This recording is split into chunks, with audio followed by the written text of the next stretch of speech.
everyone, Hitesh here. Today we're gonna talk about the movie Transformers. ये Transformers series की पहली movie है। इस पूरी फ्रेंचाइजी के अंदर टोटल 6 मूवीज है, जिसके अंदर से 5 तो इसके सीक्वल और 1 इसका प्रीक्वल है। तो मैं सबसे पहले इसके सीक्वल का फर्स्ट पार्ट, जो कि रिलीजिंग ऑर्डर में सबसे पहले आया था, उसी से इस पूरी सीरीज की स्टार्ट करने वाला हूँ। सो विदाउट वेस्टिंग टाइम चलिए आते हैं इस कहानी की मेन स्टोरी लाइन की तरफ। इसकी शुरुआत में हमें दिखाया जाता है कि समय की शुरुआत से पहले एक एनर्जिकल क्यूब जिसका नाम था ऑल स्पार्क अंतरिक्ष की गहराइयों में तैर रहा होता है, और साथ ही वहां पर ट्रांसफॉर्मर्स की नरेशन में हमें यह बताया जाता है कि कई सालों पहले ऑल स्पार्क की मदद से एक ऐसा ब्रह्मांड बनाया गया, एक ऐसी दुनिया बनाई गई जिसका नाम था साइबरट्रॉन। जिस तरीके से हमारी दुनिया पर रहने वाले लोगों को इंसान यानी कि ह्यूमंस कहा जाता है, उसी तरीके से साइबरट्रॉन पर रहने वाले लोगों को ट्रांसफॉर्मर्स कहा जाता है। और जैसे कि हर दुनिया में कुछ अच्छे और कुछ बुरे लोग होते हैं, उसी तरीके से साइबरट्रॉन पर भी 2 तरह के लोग थे, एक अच्छे और एक बुरे। अच्छों का नाम था ऑटोबॉट और जो बुरे थे उनका नाम था डिसेप्टिकॉन। इस ऑल स्पार्क की पावर को पाने के लिए ऑटोबॉट और साथ ही डिसेप्टिकॉन्स के बीच में एक बहुत ही बड़ी जंग छिड़ जाती है, जिसकी वजह से साइबरट्रॉन उनकी लड़ाई की वजह से पूरा खत्म हो जाता है। और वहीं से ऑल स्पार्क अब अंतरिक्ष की गहराई में उड़ता हुआ सीधा धरती पर आकर गिर जाता है। मगर ऑल स्पार्क को पाने के लिए उन बुरे डिसेप्टिकॉन्स का लीडर जिसका नाम था मेगाट्रॉन, वो उसे ढूंढते ढूंढते पृथ्वी तक कहां पहुंचा। मगर पृथ्वी की दूरी इतनी थी कि जब वो अपने आप को एक स्पेस शटल बनाकर पृथ्वी तक पहुंचा तो वो बहुत ज्यादा थक गया था, और इसी वजह से मिसबैलेंस होकर वो आर्टिक सर्कल में कहीं गिर पड़ा। और कई सालों तक अब ऑल स्पार्क और साथ ही मेगाट्रॉन वहीं पर गिरे पड़े रहे। और उसके बाद में सन आता है 1895 का, जहां पर कैप्टन विटविकी के साथ में कई सारे लोग आर्टिक सर्कल में खोज करते करते सीधा उसी पॉइंट पर जा पहुंचते हैं जहां पर मेगाट्रॉन दबा हुआ होता है। और गलती से जब वहां पर विटविकी पहुंचता है तो उसे वहां पर बहुत ही बड़ा मेगाट्रॉन दिखाई पड़ता है। मेगाट्रॉन को अपने सामने देखकर विटविकी काफी ज्यादा क्यूरियस हो जाता है, और जैसे ही वो उसे छूता है तो गलती से उसका नेविगेशन ऑन हो जाता है। और जैसे ही मेगाट्रॉन का नेविगेशन सिस्टम ऑन होता है तो उसके चश्मे के अंदर ऑल स्पार्क की लोकेशन फिट हो जाती है, मगर उस समय वो झटके की वजह से वहीं पर बेहोश हो जाता है। और इसके बाद में इस हादसे को देखते हुए अब सेक्टर 7 के सभी लोग वहां पर आकर उस जगह को पूरी तरीके से अपने कब्जे में ले लेते हैं। और वहीं से सीन शिफ्ट होता है प्रेजेंट टाइम में, जहां पर हमें दिखाया जाता है इस कहानी का मेन कैरेक्टर जिसका नाम है सैम विटविकी। बेसिकली सैम विटविकी कैप्टन विटविकी का परपोता होता है। अपनी कॉलेज में सैम एक सेल्फ ऑब्सेस्ड, कमजोर और साथ ही एक पढ़ाकू बच्चा होता है जो कि सभी लोगों की बातों से डरता होता है। उसकी कॉलेज में उसके कई फ्रेंड्स भी होते हैं, जिनके अंदर मैगी, मिकेला और फ्लैश नाम के लोग होते हैं। और वो अपने कॉलेज प्रोजेक्ट के तहत अब अपने सभी दोस्तों को ये बताने लगता है कि आज से कई सालों पहले मेरे परदादा, जिनका नाम था कैप्टन विटविकी, जिन्होंने आज से कई सालों पहले एक ऐसी चीज की खोज करी जिनका क्रेडिट आज तक उन्हें नहीं मिल पाया। मगर मैं जानता हूँ कि वो किसी ऐसी खोज पर थे जो कि अगर दुनिया के सामने आती तो वो दुनिया का रुख पलट सकती थी, मगर ऐसा नहीं हो पाया। वहीं जब उसकी कॉलेज की छुट्टी होती है तो उसके पिताजी उसे लेने के लिए आते हैं, और तब दोनों वहां से उसके लिए एक नई कार लेने के लिए जाते हैं। तो पहले तो सैम नई कार के शोरूम को देखकर काफी खुश हो जाता है। तो वहां पर उसके पिता कहते हैं कि नहीं बेटा, ये तुम्हारे लिए इतनी महंगी कार नहीं, मैं तो तुम्हें कोई सस्ती सी कार दिलाने वाला हूँ। और तभी वो उसे एक भंगार वाले के पास लेकर पहुंच जाता है, और वहां पर उससे मिलने के बाद में वो भंगार वाला उसे अपने गैराज में पड़ी सारी कार्स दिखाने लगता है। मगर तभी वहां पर अचानक से एक कार यूं ही आ जाती है, और तब सैम को वो कार काफी ज्यादा पसंद आती है, और वो उसे कहता है कि मैं इसे लेना चाहूंगा। और अब उन दोनों की डील के बाद में सैम फाइनली उस कार को अपने साथ अपने घर ले आता है। वहीं दूसरी ओर यूएस मिलिट्री का बेस दिखाया जाता है कतार के अंदर, जहां पर काफी सारे सोल्जर्स अपने मिशन को खत्म करने के बाद आए होते हैं। मगर तभी वहां पर एक डिसेप्टिकॉन पहुंच जाता है जिसका नाम होता है ब्लैकआउट, और वो वहां पहुंचकर एक एक को मारने लगता है। और साथ ही एक छोटे से रोबोट के साथ में जिसका नाम होता है फ्रेंजी, उसकी मदद से उन पूरे यूएस मिलिट्री की सीक्रेट इंफॉर्मेशन को डाउनलोड करने लगता है। अब क्योंकि वहां पर काफी सारे सैनिक मौजूद होते हैं तो वो उसे रोकने की कोशिश करते हैं, उसके ऊपर काफी सारी गोलियां और साथ ही रॉकेट लॉन्चर छोड़ते हैं। मगर ब्लैकआउट इतना ज्यादा ताकतवर था कि उसकी ताकत के आगे कोई नहीं टिक पाता, और वो एक एक करके वहां पर मौजूद सभी सैनिकों को जान से मार देता है। मगर उसी बीच एक सैनिक के कैमरा में उसकी तस्वीर कैद हो जाती है। तो इसी वजह से जब वहां से वो सैनिक भाग रहे होते हैं तो ब्लैकआउट अपने एक छोटे रोबोट जिसका नाम होता है स्कॉर्पोनॉक, उसको उनके पीछे भेज देता है। वहीं दूसरी ओर हमें दिखाया जाता है सैम और उसका फ्रेंड जो कि एक पार्टी में बिना बुलाए ही पहुंच जाते हैं। वहां पर उसकी क्रश मिकेला भी होती है। मगर तब वहाँ पर मिकेले का एक बॉयफ्रेंड भी होता है। वो हमेशा काफी ज्यादा एटीट्यूड में रहता था और वो मिकेले को कहता था कि मेरी गाड़ी से दूर रहो और या फिर ये ड्राइविंग करती है तो वो मैं करूंगा। इस बात से मिकेले को काफी ज्यादा गुस्सा आ जाता है और वो वहां से जाने लगती है।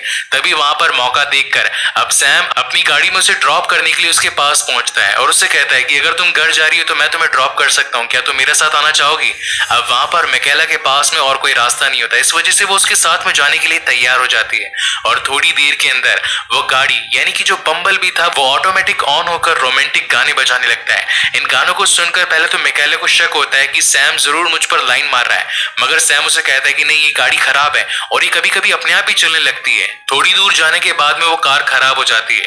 तब वहां पर मिकेला उससे कहती है कि मैं तुम्हारी इस कार को ठीक कर सकती हूँ क्योंकि मुझे कारों को ठीक करना काफी अच्छी तरीके से आता है। मेरे पिताजी एक कार मैकेनिक ही है।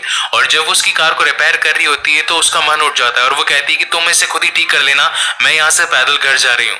और थोड़ी देर के बाद में वो कार ऑटोमेटिकली स्टार्ट हो जाती है और सैम उसे लेकर अपने घर पहुंच जाता है। सैम इस बात को जानता था कि वो एक गरीब इंसान है और अगर उसे कोई लड़की पटानी है तो उसे जरूर महंगे महंगे कपड़े और साथ ही वो सारी महंगी चीजें करनी पड़ेगी जिससे मिकेला खुश हो सके।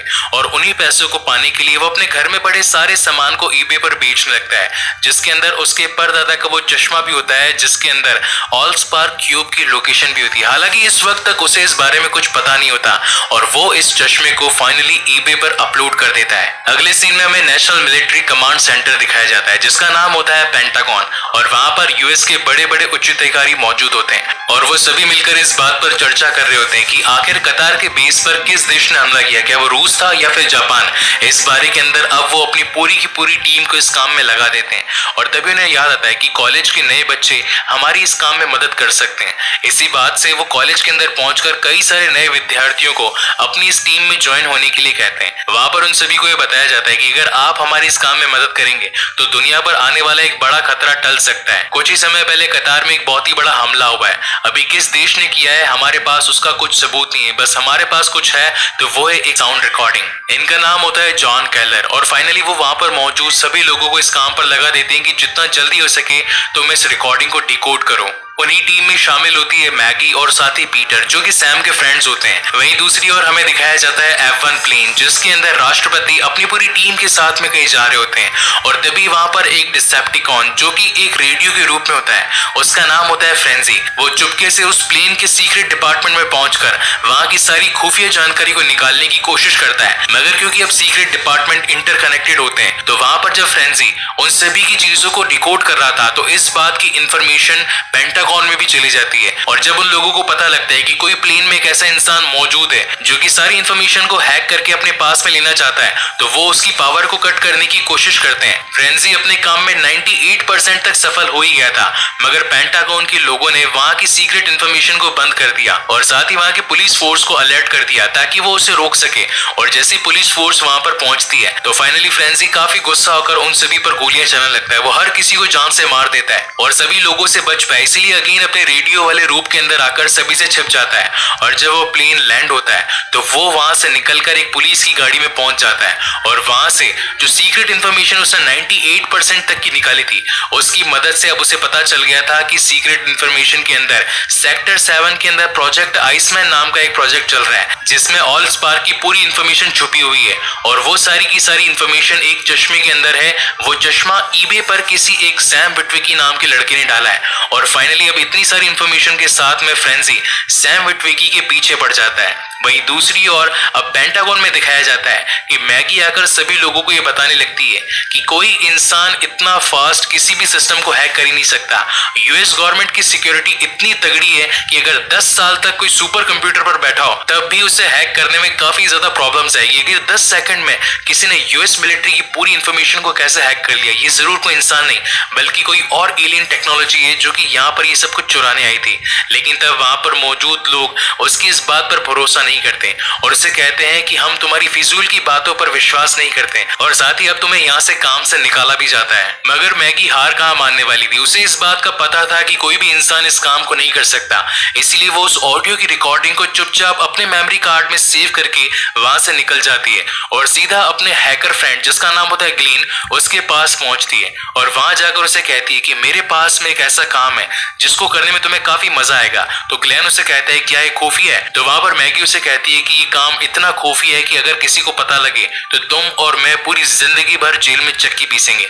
इस बात को सुनकर ग्लेन को सचमुच लगने लगता है कि ये कोई बड़ा काम है और वो अपनी हैकिंग स्किल्स के साथ में अब उस मैसेज को डिकोड करने लगता है। तब उन्हें पता चलता है कि ये मैसेज तो किसी सेक्टर 7 और प्रोजेक्ट आइसमैन से रिलेटेड है, मगर आखिर ये चीजें हैं क्या, इसके बारे में अभी तक उन्हें पता नहीं होता। और जब वो इस पूरे मैसेज को डिकोड कर रहे होते हैं तो इस बात की इंफॉर्मेशन भी पेंटागन के अंदर चली जाती है। तो वहां पर पेंटागन से सारे के सारे सैनिक आकर उन दोनों को पकड़कर अपने साथ में ले जाते हैं। वहीं रात को हम देखते हैं कि सैम की कार, जो कि बम्बल भी एक ऑटोबॉट थी, वो चुपचाप घर से निकलकर आगे रास्ते में जाने लगती है। और जब सैम को पता लगता है कि उसकी कार ऑटोमेटिक चल रही है तो वो उसका पीछा करने लगता है। और थोड़ी दूर पहुंचने के बाद में अब बम्बल भी अपने असली रूप में आकर ऑटोबॉट्स को ये सिग्नल भेजता है कि मैं पृथ्वी पर हूँ, सेफ हूँ और अब आप लोग यहाँ पर आ सकते हैं। इस बात को देखने के बाद में सैम काफी ज्यादा डर जाता है और वो अपने मोबाइल में एक मैसेज रिकॉर्ड करता है कि अभी अभी मैंने एक ऐसी इलीगल एक्टिविटी देखी है कि जिसको देखने के बाद में कोई भी मुझे जिंदा नहीं छोड़ेगा। मैं पुलिस से प्रोटेक्शन चाहता हूँ और जितना जल्दी हो सके पुलिस अगर यहाँ पर आ जाए तो मेरे लिए अच्छा होगा।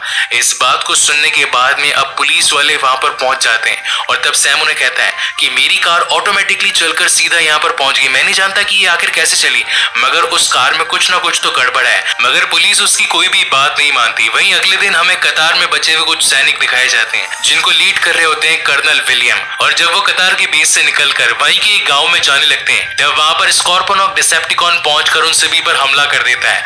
मगर तभी वो अपने बेस में कॉल करके उन सभी को ये बता देते कि हमारे ऊपर एक ऐसी एक्टिविटी ने हमला किया है जिसको इंसान नहीं संभाल सकते, आपको यहाँ पर हैवी फोर्स भेजनी होगी।